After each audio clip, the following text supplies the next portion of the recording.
Hello tout le monde, c'est Germain et aujourd'hui on va parler du scaling. Alors, on va traiter ce sujet à travers 5 différents points. D'abord, on va parler des principes généraux du scaling. Ensuite, on va voir le scaling vertical, le scaling du retargeting, ensuite le scaling horizontal et on va finir par les autres types de scaling. Alors, commençons par les principes généraux du scaling. Donc tout d'abord, il faut comprendre ce que c'est. Alors voici quelques définitions. Le scaling consiste à augmenter fortement son budget publicitaire dans l'intention d'augmenter proportionnellement son revenu. Il va arriver un moment dans Facebook où vous allez avoir des créas et des audiences rentables.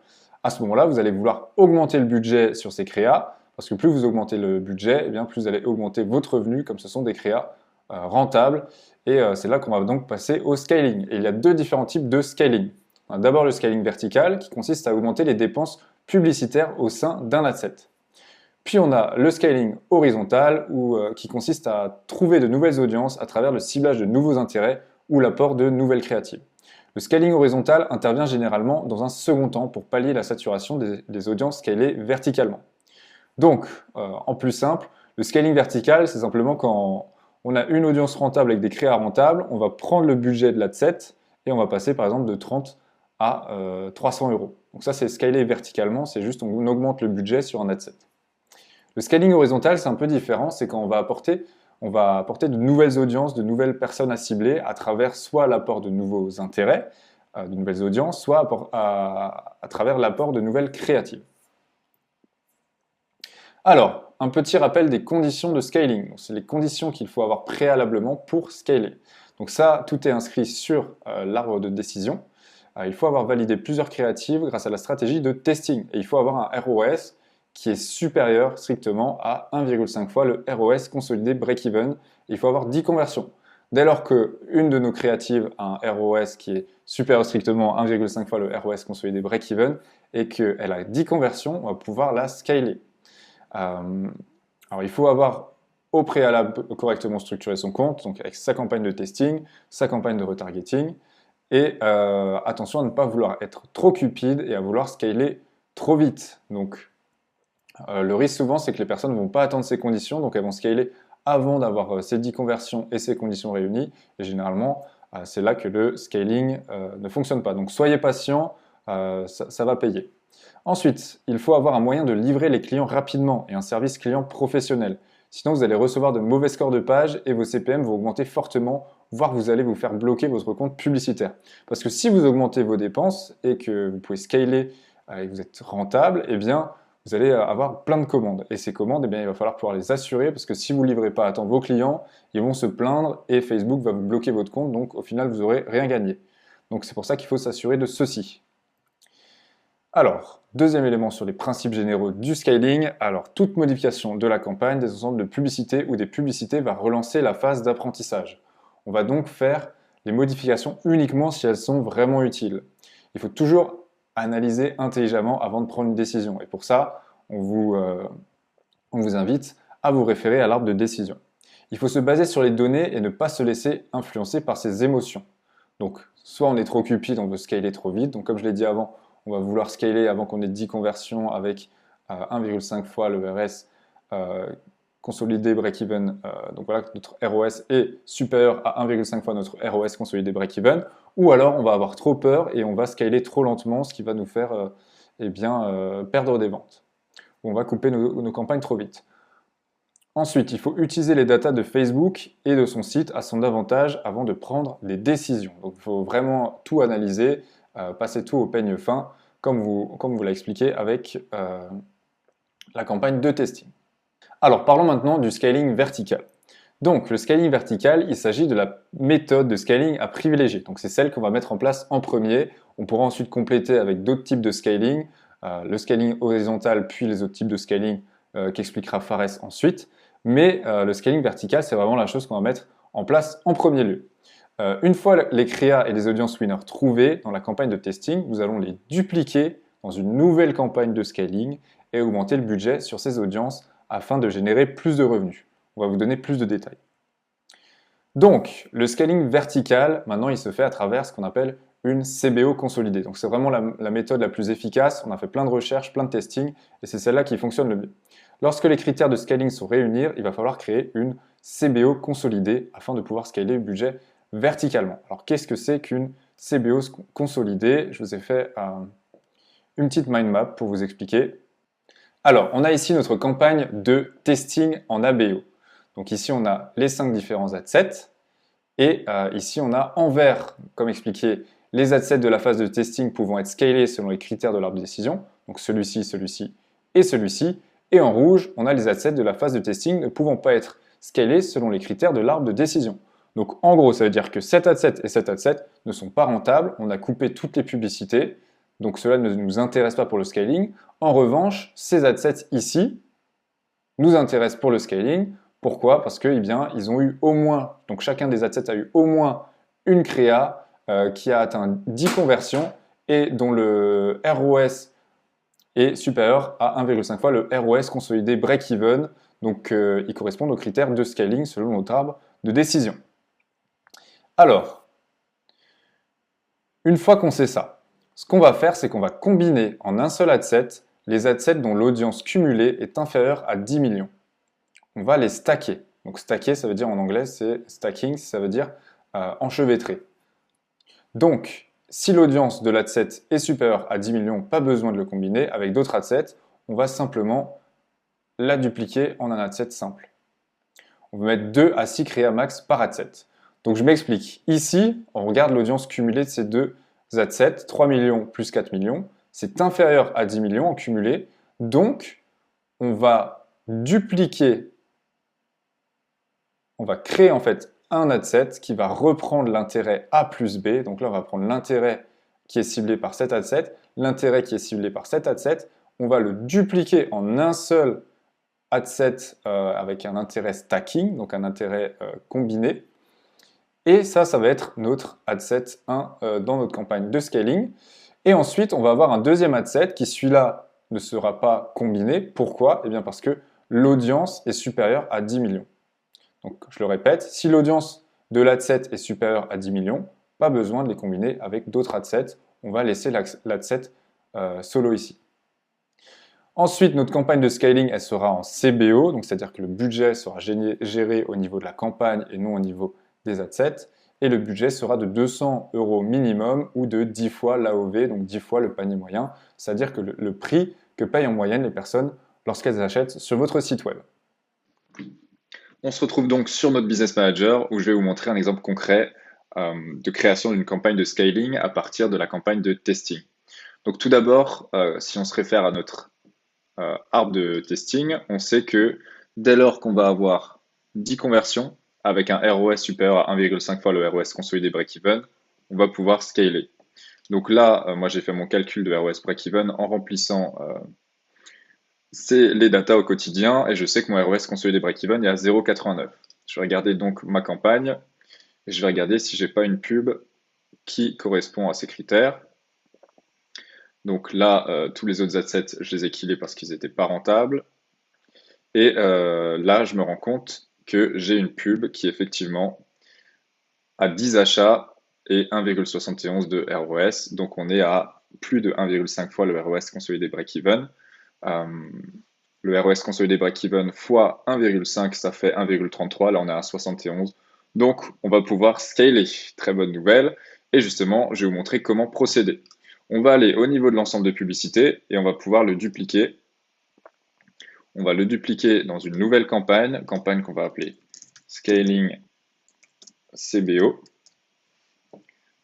Et ici, donc si on se fie à notre arbre de décision, donc là, lorsqu'on passe au scaling, je vous ai remis un rappel pour que vous sachiez exactement comment procéder. Ici, nous, on n'a qu'un adset à scaler. L'audience est inférieure à 10 millions, donc on n'aura pas besoin de faire de stacking, parce que de toute façon, on n'a qu'un adset pour lequel c'est le cas. Donc on va garder qu'un seul adset, le dupliquer, et on va utiliser comme budget 10 fois l'AOV. Donc, on va faire une copie, on va bien cocher ça, afficher les réactions, etc. Dupliquer. Nom de l'ensemble de publicité, on peut le laisser pareil. Événement de conversion, on va garder achat. Budget quotidien, on va mettre 10 fois l'AOV, donc on va mettre 300. Comme nous, notre AOV est à 30 €, ici je vais mettre 300.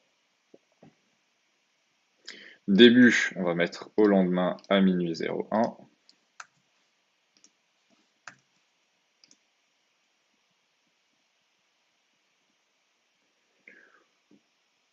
On va exclure les visiteurs 90 jours. Ici, on a le bon intérêt, donc c'est celui qu'on veut scaler. Placement automatique. Et ici, vous vous assurez d'avoir la bonne créa dedans. Et une fois que c'est fait, vous cliquez sur Publier.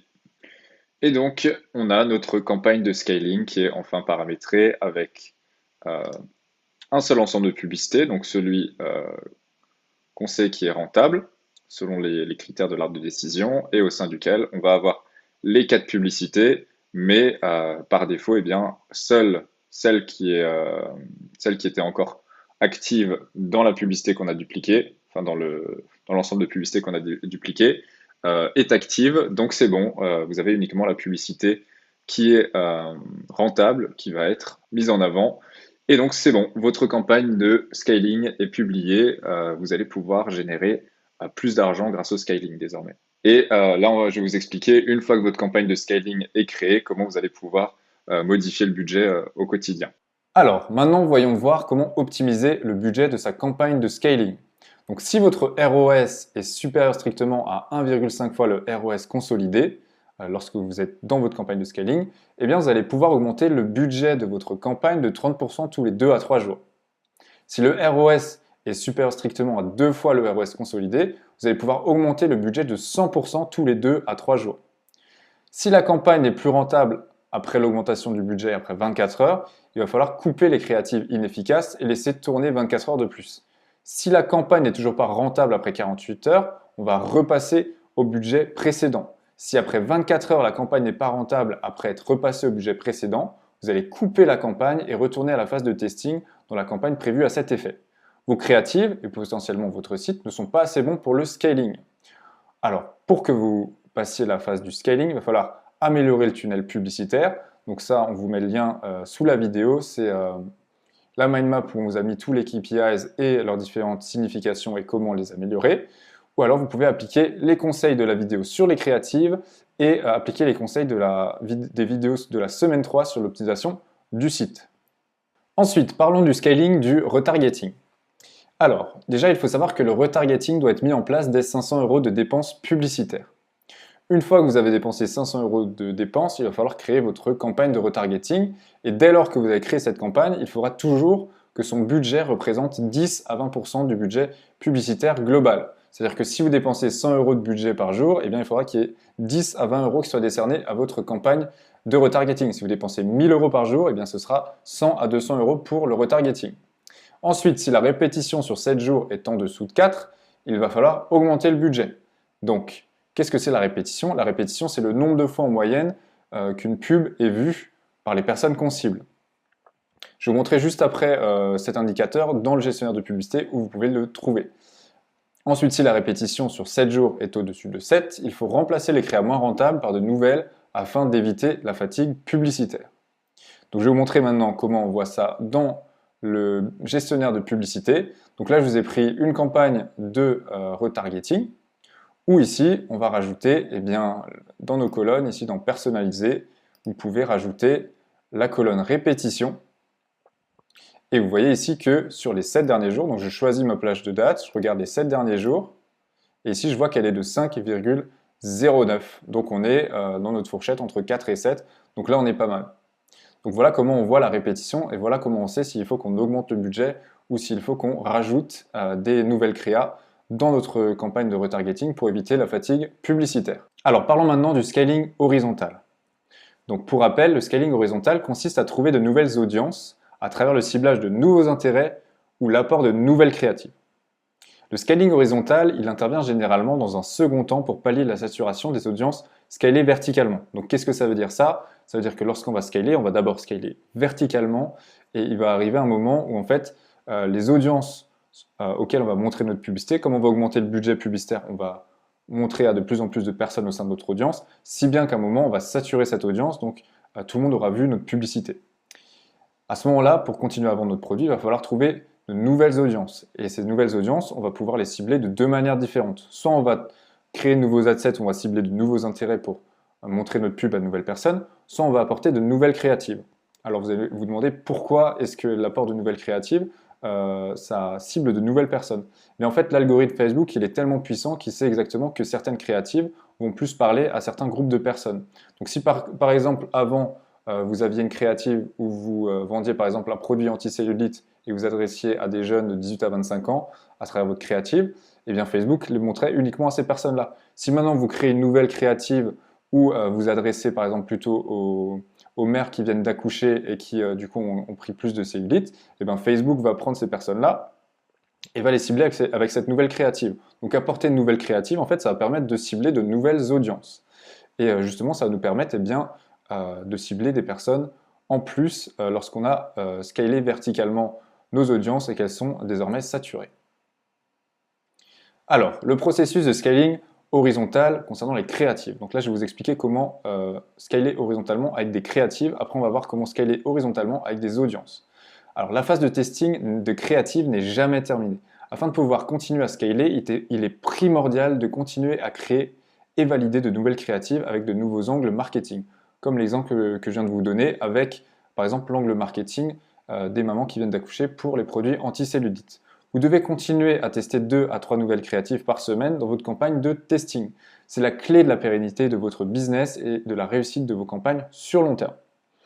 Donc, il va falloir valider les créatives en suivant la méthodologie de testing. Donc, dès lors qu'une créative aura 10 conversions avec un ROS supérieur strictement à 1,5 fois le ROS consolidé, vous saurez que c'est une créative que vous allez pouvoir injecter dans votre campagne de scaling. Et on va inclure les créas winners dans les assets de la campagne de scaling. Il va falloir augmenter le budget de la campagne de scaling conformément à ce qui a été dit précédemment, donc sur la slide que je vais vous montrer à nouveau. Donc voilà, ce qui a été dit précédemment, c'est ça, donc c'est cette méthode qu'il faut suivre pour augmenter le budget, peu importe votre campagne de scaling. Ensuite, que tester dans les créatives? Donc là, j'ai l'ordre de priorité de ce qu'il faut tester dans ces nouvelles créatives. Donc d'abord, on va tester l'angle marketing. Je vous invite à vous référer à la vidéo sur les créatives où j'explique comment utiliser la pyramide de Maslow pour trouver de nouvelles idées d'angle marketing à apporter à ces créatives. Ensuite, on va tester le type de créative. Donc, si on a déjà fait plein de créatives d'un seul type, par exemple, si on a fait plein de créatives de type UGC, on va pouvoir maintenant essayer de nouvelles créatives de type plutôt démonstration de produits, unboxing, etc. On va pouvoir tester l'accroche, donc les 3 premières secondes, voir si notre hook, c'est-à-dire notre accroche fonctionne. Est-ce qu'en la changeant, en l'améliorant, on ne va pas améliorer nos créatives? Et enfin, on va pouvoir tester le format. On va pouvoir, si par exemple on faisait que de la vidéo, tester avec des images, avec des carousels, etc. pour voir si ça fonctionne mieux et si ça nous permet de scaler sur plus long terme. Maintenant, on va voir le processus de scaling horizontal. Donc, c'est-à-dire que là, je vais vous expliquer comment scaler horizontalement, cette fois-ci plus sur des créatives, mais sur des audiences. Donc le testing de nouvelles créatives est prioritaire sur le testing de nouvelles audiences. On testera des nouvelles audiences pour pallier la saturation de celles que l'on scale déjà. Donc comme je disais, on va tester de nouvelles audiences seulement quand on va arriver au bout des audiences qu'on scale déjà. Et avant ça, on va d'abord tester des nouvelles créatives pour scaler une nouvelle créative. Mais une fois que vraiment on est au bout d'une audience, qu'on lui a vraiment montré toutes les créatives possibles, etc., eh bien, il va falloir quand même trouver de nouvelles audiences à cibler. C'est là qu'intervient le scaling horizontal. Donc c'est secondaire, mais ça reste très important, le scaling horizontal d'audience. Donc il va falloir tester de nouvelles audiences avec vos meilleures créatives dans votre audience de testing. Lorsque l'on teste les créatives, on utilise la meilleure audience. Lorsque l'on teste les audiences, on utilise la meilleure créative. Donc, vous allez, dans votre campagne de testing, vous allez cibler de nouvelles audiences avec de nouveaux intérêts, etc. Et vous allez juste prendre les meilleures créatives et voir si vous êtes rentable sur certaines audiences. Donc, en priorité, vous allez tester des audiences avec des intérêts qui vous permettent de toucher des audiences de 5 à 6 millions de personnes. Les lookalikes fonctionnent moins bien qu'avant. Donc, depuis iOS 14, on arrive beaucoup moins bien à faire fonctionner les lookalikes. Donc, on vous conseille de tester en priorité plutôt des audiences avec des intérêts de 5 à 15 millions plutôt que les lookalikes. Vous pourrez néanmoins les tester, les lookalikes, et en particulier les suivantes, dès 1000 € d'achat. Donc, vous allez pouvoir tester les lookalikes des personnes de 1,5% des achats en France. Donc je vais vous montrer comment créer ces lookalikes juste après, ou les lookalikes des 5 à 10% des personnes qui ressemblent le plus aux personnes qui ont acheté sur votre site en France. Alors, vous allez valider les audiences en suivant la méthodologie de testing, donc 10 conversions avec un ROS supérieur strictement à 1,5 fois le ROS consolidé. Si vous avez une audience qui répond à ces critères, eh bien, vous pouvez la scaler. Et ensuite, vous allez inclure les ad sets et les créa winners dans la campagne de scaling, conformément à ce que je vous expliquais dans la CBO consolidée. Alors, vous allez augmenter le budget de la campagne de scaling conformément à ce qui a été dit précédemment. Donc, je vous remonte la slide une fois de plus. C'est donc celle-ci de laquelle il faut que vous vous inspiriez pour augmenter votre budget. Alors, je vais vous montrer maintenant comment créer une audience lookalike. Donc, on se retrouve dans le Business Manager. Alors, on se retrouve sur notre Business Manager, dans nos ensembles de publicité de notre campagne de testing, parce qu'ici, on va tester une audience lookalike et voir si elle fonctionne afin de pouvoir l'intégrer dans notre campagne de scaling.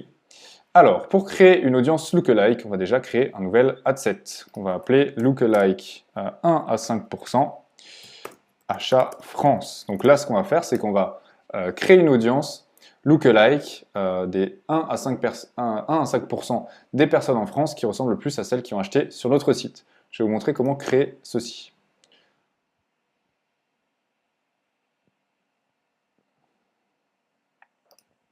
Donc, conversion site web et événement de conversion achat, comme d'habitude.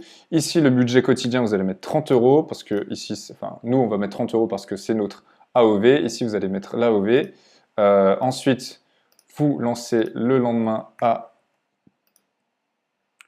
minuit 01. Et ensuite, vous allez créer votre audience similaire. Donc, vous cliquez sur... Je vais la refaire, pardon, je l'ai fait un peu vite. Ici, vous allez cliquer sur Créer et Audience similaire. Alors, vous allez sélectionner la source, donc vous sélectionnez votre pixel. Ici, vous gardez achat. Et ici, vous allez prendre la France. Et ici, justement, on va pouvoir faire varier ce curseur. Donc, on peut le faire varier et comme ça et comme ça. Nous, on va prendre de 0 à 5%. Et en fait, ce que ça va faire, c'est on indique à Facebook qu'on veut créer une nouvelle audience qu'il génère lui-même automatiquement des 5% des Français qui ressemblent le plus aux personnes qui ont déjà acheté sur notre site. Donc, il suffit de cliquer sur Créer une audience. Moi, en l'occurrence, je l'ai déjà créé cette audience sur ce compte, donc je ne vais pas pouvoir la recréer. Mais vous, en cliquant sur Créer une audience, eh bien, cette dernière va directement se plugger dans votre ad set et vous allez pouvoir cibler eh bien, cette nouvelle audience. Ou alors, si jamais elle ne se plug pas directement, vous pourrez rechercher l'audience en question en retapant le nom que vous lui avez donné. Et voilà, donc vous n'avez plus qu'à publier et à mettre des publicités dans cet ad set. Donc, moi, je vous conseille de mettre les publicités les plus rentables afin de pouvoir tester si cette audience est rentable. Et si elle est rentable, eh bien, vous pourrez l'inclure dans votre campagne de scaling. Donc, voilà comment créer une audience lookalike. Maintenant, les autres types de scaling. Le scaling en manual bidding CBO. Habituellement, l'enchère est définie automatiquement par Facebook. Nous pouvons définir ces enchères manuellement pour essayer de contrôler les performances. Il y en a trois types de enchères manuelles. C'est le manual bidding, c'est cost cap et bid cap. Enchère en plafond de coût. Nous allons dire à Facebook qu'il peut dépenser un montant maximum, c'est le cap, pour obtenir une conversion. Ça ne veut pas dire que vous allez payer cette conversion-là. C'est juste que vous allez miser en manuel pour dire à Facebook que vous pouvez payer jusqu'à X votre conversion. Définir le cost cap à 2 fois le CPA de Facebook et on ne le changera jamais. Ça, c'est ce qu'on fait en interne et ça marche toujours. Ça va marcher directement. Pourquoi on fait ça? Parce qu'on se mise sur le marketing, de la créa et de la performance du testing et scaling habituel. Et on va définir maximum x2 le CPA pour obtenir notre manual bid cost cap. Le budget minimum qu'on utilise pour ce type de scaling, c'est minimum 1000 euros par jour en compagnie CBO. Il faut savoir que vous n'allez pas faire ce type de scaling quand vous faites 500 euros ou 1000 euros de chiffre d'affaires par jour. Quand vous allez pouvoir dépenser et scaler votre business, vous allez faire 3 000, 4 000, 5 000 euros par jour de dépenses publicitaires. Là, vous pouvez prendre vos créatifs winners et vous pouvez définir votre cost cap à 2 fois le CPA idéal que vous avez et vous n'allez jamais le changer. Vous allez juste travailler les créas. C'est un seul adset meilleur intérêt. Par exemple, sur votre compte, votre meilleure audience, c'est le broad ou c'est le intérêt stacking. C'est là où vous allez utiliser un seul adset. Les placements, ça va être all placement toujours. Et on va prendre nos meilleurs créas qui performent. Si on ne dépense pas, réinjecter des nouvelles créas winners, ceci va relancer les dépenses. Si ça ne dépense pas, ça veut dire que vos créas, elles ne sont pas assez performantes pour le manuel bidding cost cap. Après, on a une deuxième scaling méthode, c'est le whitelisting et dark posting. Vous allez voir ça en détail dans la formation Influence Marketing, mais il est possible d'utiliser les pages Instagram et Facebook des influenceurs et leur contenu pour faire des publicités. Le whitelisting, c'est utiliser un contenu existant d'influenceurs plus accès à leur page pour faire la publicité de ce contenu-là qui est déjà existé et le booster via le whitelisting. Le dark posting, c'est comme le whitelisting, mais c'est encore plus poussé. C'est que vous allez collaborer avec des influenceurs qui vont créer eux-mêmes le contenu selon votre brief à vous. Et derrière, vous allez éditer ces vidéos-là et vous allez lancer en dark posting. Vous pouvez visionner la vidéo dédiée dans le module marketing d'influence. Et je vais vous montrer ici une stratégie, comment nous on le fait. Par exemple, ici, on analyse nos datas d'influence marketing sur une marque. On a dépensé 1 million d'euros. On a fait presque 2 millions d'euros. C'est 1,99 le ROI total. Mais dans l'influence marketing direct, on ne peut pas y aller. Ça, c'est de l'organique. Ça veut dire c'est la collaboration et les dépenses organiques. Ça veut dire que l'influenceur, il a mis un coupon code et on calcule notre ROAS selon le coupon code. Et on voit qu'on utilise les micro-influenceurs et les nano-influenceurs sur une période. Ça, c'est une période de 12 mois, je pense. On a fait 370 nano-influenceurs. Les nano-influenceurs, c'est les influenceurs entre 5 000 et 10 000 followers. C'est les influenceurs qu'on va leur envoyer le produit gratuitement. Et les micro-influenceurs, c'est les petits influenceurs entre 100 et 500 euros. On a fait 800 collaborations. Ça va être impossible d'aller scale en masse l'organique des influenceurs. Donc, ce qu'on peut faire, on peut pallier ça aux méthodes de scaling d'influenceurs whitelisting et dark posting. On va prendre nos meilleurs influenceurs qu'on fait dans le micro et les nano-influenceurs et on va les utiliser dans le whitelisting et dark posting ici pour booster en publicité. Ça va donner encore plus accès à des audiences que Facebook n'a pas de la data dessus et c'est quelque chose de très très important. Nous, 80% des marques qu'on travaille avec en interne chez EMF Media, on utilise le whitelisting et le dark posting pour aller scale les marques encore plus. Parce que si vous faites seulement des créatifs et des messages avec votre page Facebook, l'algorithme, il va apprendre sur votre niche, sur votre produit, etc. Et après, il va se focaliser à scaler cette audience-là. Avec le whitelisting et le dark posting, vous allez avoir l'accès à ouvrir des audiences différentes, des audiences que même Facebook, l'algorithme, il n'a pas de la data dessus. Je vais vous donner un exemple. Si on vend un produit, je sais pas, un produit pour une marque d'animaux ou skincare ou autre, on va jamais se dire que les influenceurs intérieur design ou les photographes ou les sportifs peuvent marcher en termes d'audience et en termes de messaging. On peut tester des influenceurs nano et micro et là, on va voir ce qui marche et ce qui marche, on va les booster encore plus avec le whitelisting, dark posting.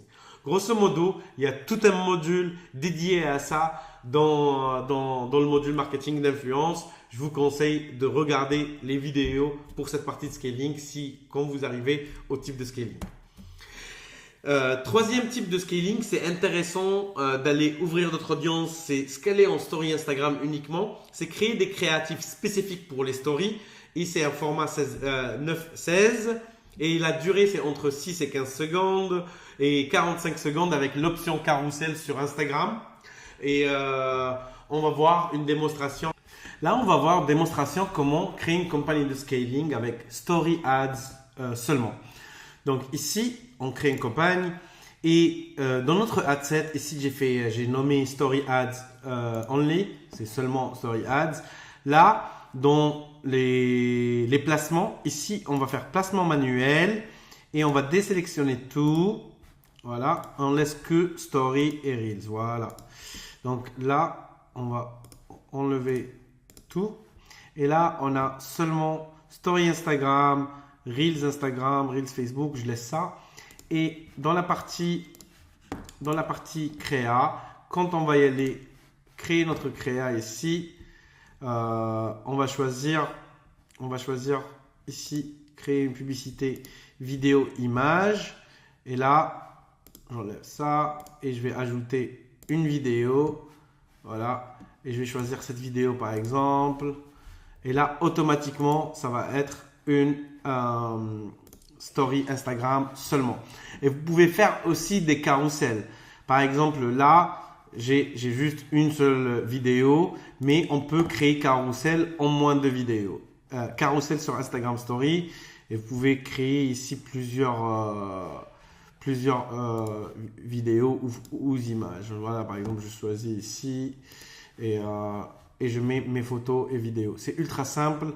Ici, vous pouvez faire image ou carousel ou même collection où ça va être story only. C'est comme créer une publicité normale, sauf dans la partie personnalisation des placements. Vous décochez tout et vous laissez seulement story. Après, pour ce type de scaling. Après, on a les campagnes à l'international. À partir de 100 000 € par mois, vous pouvez considérer à ouvrir d'autres marchés internationaux. C'est quand vous avez un market fit. Si vous faites déjà 100 000 € par mois, ça veut dire que votre produit a le potentiel, pleinement le potentiel et il peut être intéressant à le proposer sur divers marchés. Les marchés intéressants pour nous, et ce qu'on fait si on a la France, on peut ouvrir les marchés anglophones bien sûr, c'est le plus gros marché, les États-Unis, UK, etc. Mais il ne faut pas négliger les marchés européens. Si vous avez une marque française ou vous vendez en France, c'est d'ouvrir les pays, l'Allemagne, les pays nordiques, l'Italie, l'Espagne, le Moyen-Orient, etc. Et chez nous en interne, par exemple, si l'Allemagne marche, on va ouvrir automatiquement la Pologne. Si l'Italie marche, on va ouvrir les pays à côté de l'Italie. Et si ces pays-là marchent, automatiquement, tu peux ouvrir les pays nordiques, etc., etc. Vous pouvez garder le même pixel, on garde le même pixel. Je conseille d'utiliser un compte publicitaire par marché. Et je conseille d'ouvrir un nouveau site par marché ou d'utiliser Shopify Plus. Ne pas utiliser d'application de traduction de type Wiglo, etc. Nous, on fait un Shopify Plus et on peut dupliquer sans payer forcément chaque Shopify. On peut avoir jusqu'à 10 sites et on va faire la traduction pour chaque marché nativement parce que chaque pays a sa culture. Il faut s'adapter à chaque marché et voilà. Après, on a le scaling par produit. Une fois que votre compte publicitaire est optimisé, il devient plus facile de lancer de nouveaux produits et d'élargir vos gammes de produits, etc. Par exemple, si on a une marque de beauté, skincare ou autre, et on fait que les produits pour la peau, on peut élargir notre gamme sur les produits de cheveux, etc., etc. Afin d'obtenir des chiffres plus élevés, il est intéressant de lancer des produits similaires dans votre gamme. C'est aussi simple, si vous allez faire des accessoires pour animaux, à un certain moment vous pouvez faire les suppléments ou la bouffe ou autre. C'est selon votre business, l'optimisation de votre business. Tant que vos clients types restent similaires, vous pouvez réutiliser le même compte publicitaire. Vous pouvez garder vos produits sur le même site. Les exemples de sites similaires, vous pouvez voir HiSmile ou FitTrack par exemple, ça a commencé avec une balance connectée, après ça fait les montres connectées, les trucs de cardio, etc. Donc c'est la santé connectée en général. HiSmile, ils ont commencé avec un kit de blanchiment dentaire. Maintenant, ils ont sorti des dentifrices et d'autres produits, etc. Donc tu restes dans la même niche, mais c'est les produits qui intéressent que vous pouvez upsell à votre propre audience. Voilà pour la partie scaling. Maintenant, c'est passage à l'action. Lancez le testing de nouvelles audiences. Continuez à tester des créatifs. Utilisez les stratégies de scaling étape par étape. Et je vous dis à la prochaine vidéo.